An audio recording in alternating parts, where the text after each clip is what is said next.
When things aren't going well, you do what you know best. Boston College heads back to St. Francis Academy in Maryland and lands their latest recruit. On today's show, I'm going to talk all about Darrell Robinson, what that means for the Eagles, and everything in between, and their new commitment for the class of 23. All this and more on today's Locked On Boston College. You are Locked On Boston College, your daily podcast on the Boston College Eagles, part of the Locked On Podcast Network, your team every day.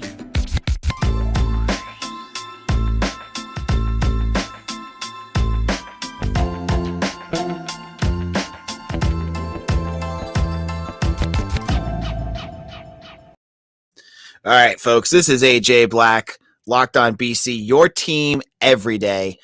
On today's show, Durell Robinson, a class of 23 running back out of St. Francis Academy in Maryland, commits to the Eagles. This is a big get for BC and one that had been in the works for a while.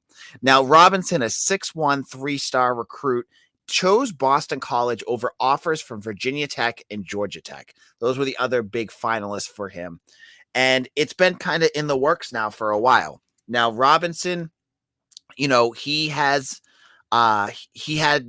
originally announced that he was going to make his decision back in July, and it was kind of under wraps where he was going to go. He kind of kept it under the radar, and he never made a decision. Now, he was, if you were wondering, there was a couple silent commitments that didn't come up. He was one of them that was, pledging to BC, but I think he kind of wanted to make sure that he made his right decision, and he did. He ended up pledging to Savon Huggins and Azar Abdul-Rahim, and he's the second running back in this class. Why is this important? Darrell Robinson, of course, plays for St. Francis Academy, one of the best college football teams in the country. Max Preps has them, I think, as the number 3 school in the country right now. They are a powerhouse. I think they played in all over the country this year. They played in Hawaii. I know they played over, I think, in California as well, Texas. They're a team, they're a program in a school that really puts a high emphasis on football, and they have a ton of talent there. I mean, you look at some of the guys that they put out. I mean, their whole team is basically guys that can go Division I football. Now, BC has 2 from that group. They have Darrell Robinson, and they have Brian Sims, who is a defensive end and committed earlier this offseason.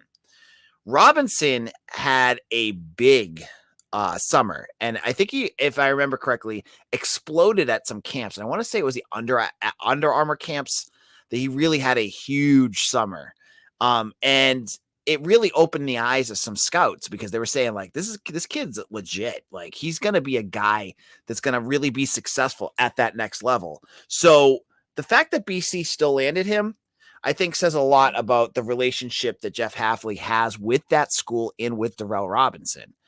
I mean, and not just Hafley, Azar Abdul-Rahim is the rock star of that area. I mean, when you talk to any kid from the Baltimore area, the Maryland area, all they talk about is Azar Abdul-Rahim. This guy is like a legend down there, and he's paying dividends. Like, the fact that Boston College is in the door of a program like St. Francis that has such a reputation for good football. This is a school that I don't think Steve Hafley, Steve Hafley, you guys are going to laugh at that one. Steve Adazio ever had any kids come to BC. I don't think this ever happened before. So they're up to 4 on the roster now. Well, 3 on the roster, 1 committed, Darrell Robinson. And there's more down the road, and we'll talk a little bit about that in our last segment. But, Robinson he's an explosive running back, and I like what he brings that's a little different than some of the running backs that BC has currently on their roster. They last class, they landed 2, Alex Broom and Cam Barfield. And if you've watched any of the most recent BC games, first of all, they both can block, which is interesting, but they're also like 5'8", 5'9". They are tiny. I was watching them, and I was texting Mitch Wolf, who we've had on the show before. When I was watching them line up in the huddle next to Djokovic, I was like, are those really the same? Are they really like running backs out there? Because they look so small. But that's the kind of backs that they went for that class. They had to kind of balance out some of the old, the Pat Garwos and the types like that from from the Addazio era, but you still need downhill runners. You can't just have scat backs. You can't just have, smaller backs that can catch the ball out of the backfield and do a lot of things. As we've seen, you need running backs that can do the heavy lifting. And I think that's what Robinson's going to do, because the other running back that they landed, the kid from Catholic Memorial, he is again a smaller back, and I think he's much more of a special teams kind of player. I don't see him as who knows, he could turn into an every down back, but everything I've heard about him is that he's a very, very good special teams player. So that could be something as well. And I'm Darrell Jones, excuse me, I couldn't get his name out.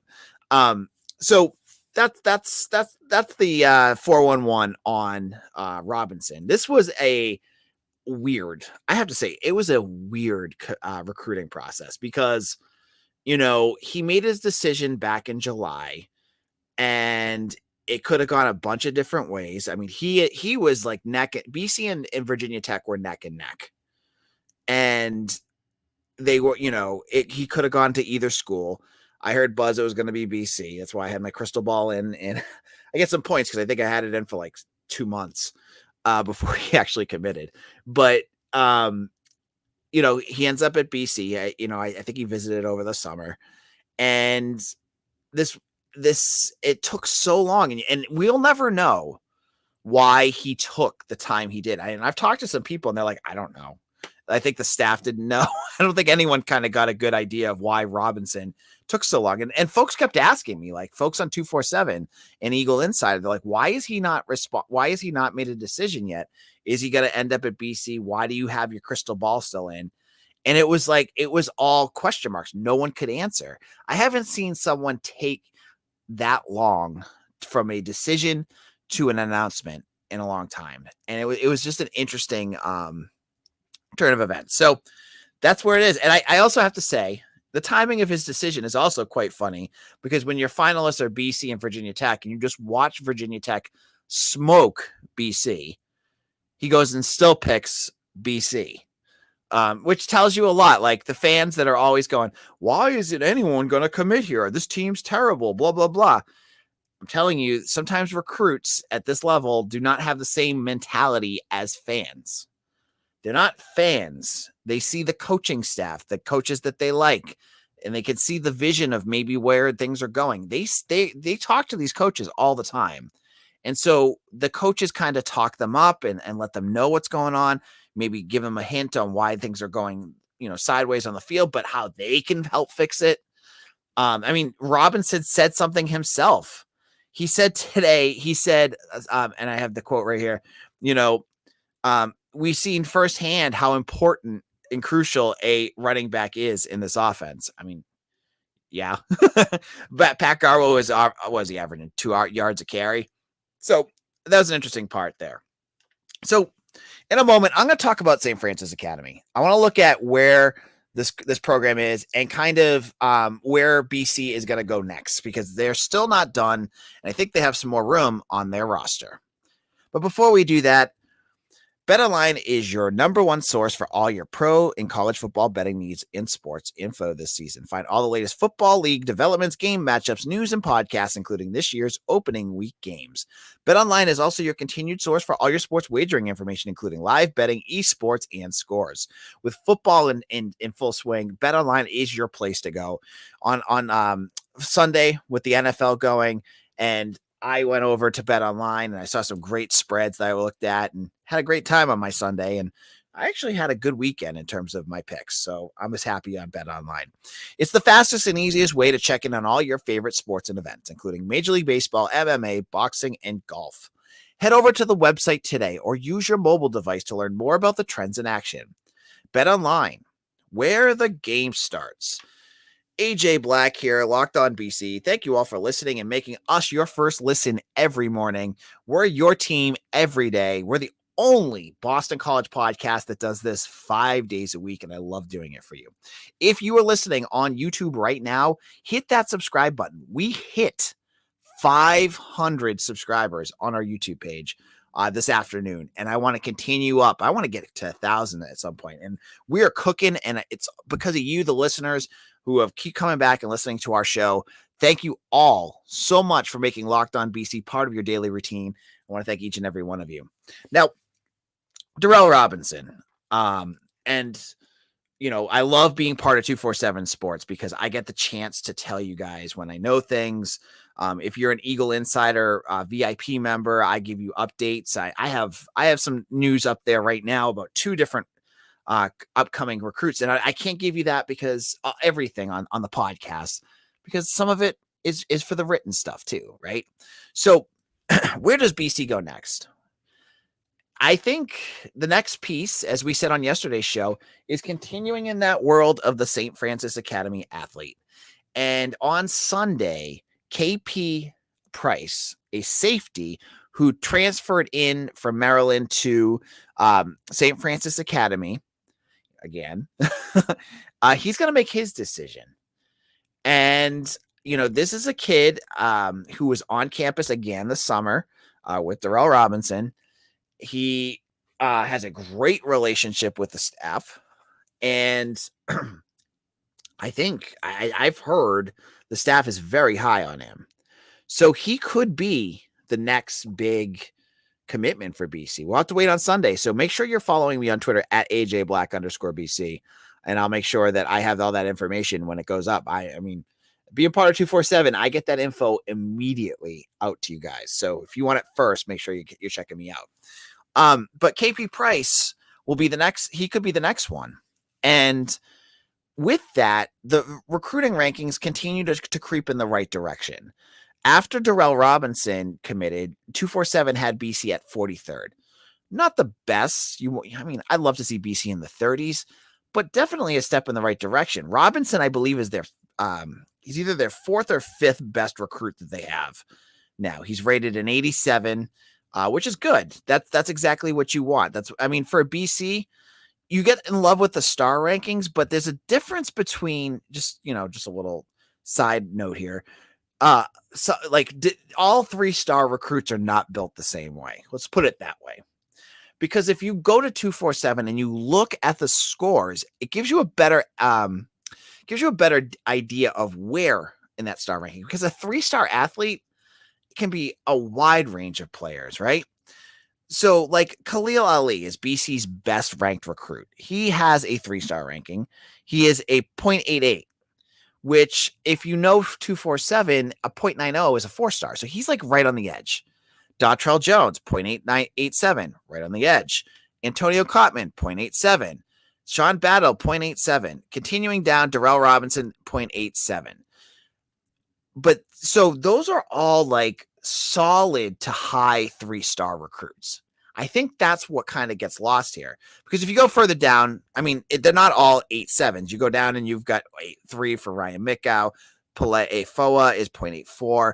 So you can see, you can kind of strategize and understand who is the higher ranked recruits, who do they have that's probably closer to a 4-star, who could have a big reevaluation period. I think that's where BC is doing better this year. And, when you look at the score right now, they are averaging a actually, I don't have the score in front of me, but they are a point. They're ranked 43rd right now. And actually, I could pull it up. They are ranked a 0.8656. So 8656 is what their score was this year. And if you pull up last year, they were lower than that. They were a 0.8640. So, when people are saying that BC's recruiting went down from last year, they didn't. They've gone up actually in the quality of recruits. So don't fall in love with just need a 4-star ranking, because I think that's a little misleading for what BC has and where they're going. So that's our kind of little conversation here on our friend Darrell Robinson. I went into this episode going, I'm going to play his commitment video in about a 15-second clip. And if you've listened to it, you know what I'm going to say here, but I changed my mind. So he's got a beautifully made video that he created, or he had someone create for him, about his journey and where he ended, why he ends up where he's going, and how this is going to be such a game changer for his family and blah, blah, blah. Beautifully done. And then he says, and then I'm committing to Boston College University. And I went, oh my gosh, it's now on tape. But I was actually talking to other Locked On hosts, and as much as BC fans are like, this is only something that happens at Boston College. Someone reminded me that Leonard Fournette said that that his video back in the day said he committed to the University of LSU. And that there's millions of other schools that have had the same thing. So we're not special here, but this one cracked me up, and I don't know. You guys have always asked me, like, is this something that means anything? I don't think it means anything, but we'll have to wait and see. So in our final segment, this is how much I am into talking about the Maine Black Bears. I'm going to give you some talking points about the Maine Black Bears, and we're going to do it in about 5 minutes because it's an FCS game, but I'm going to talk about why I think it's an important game and where BC can go from here.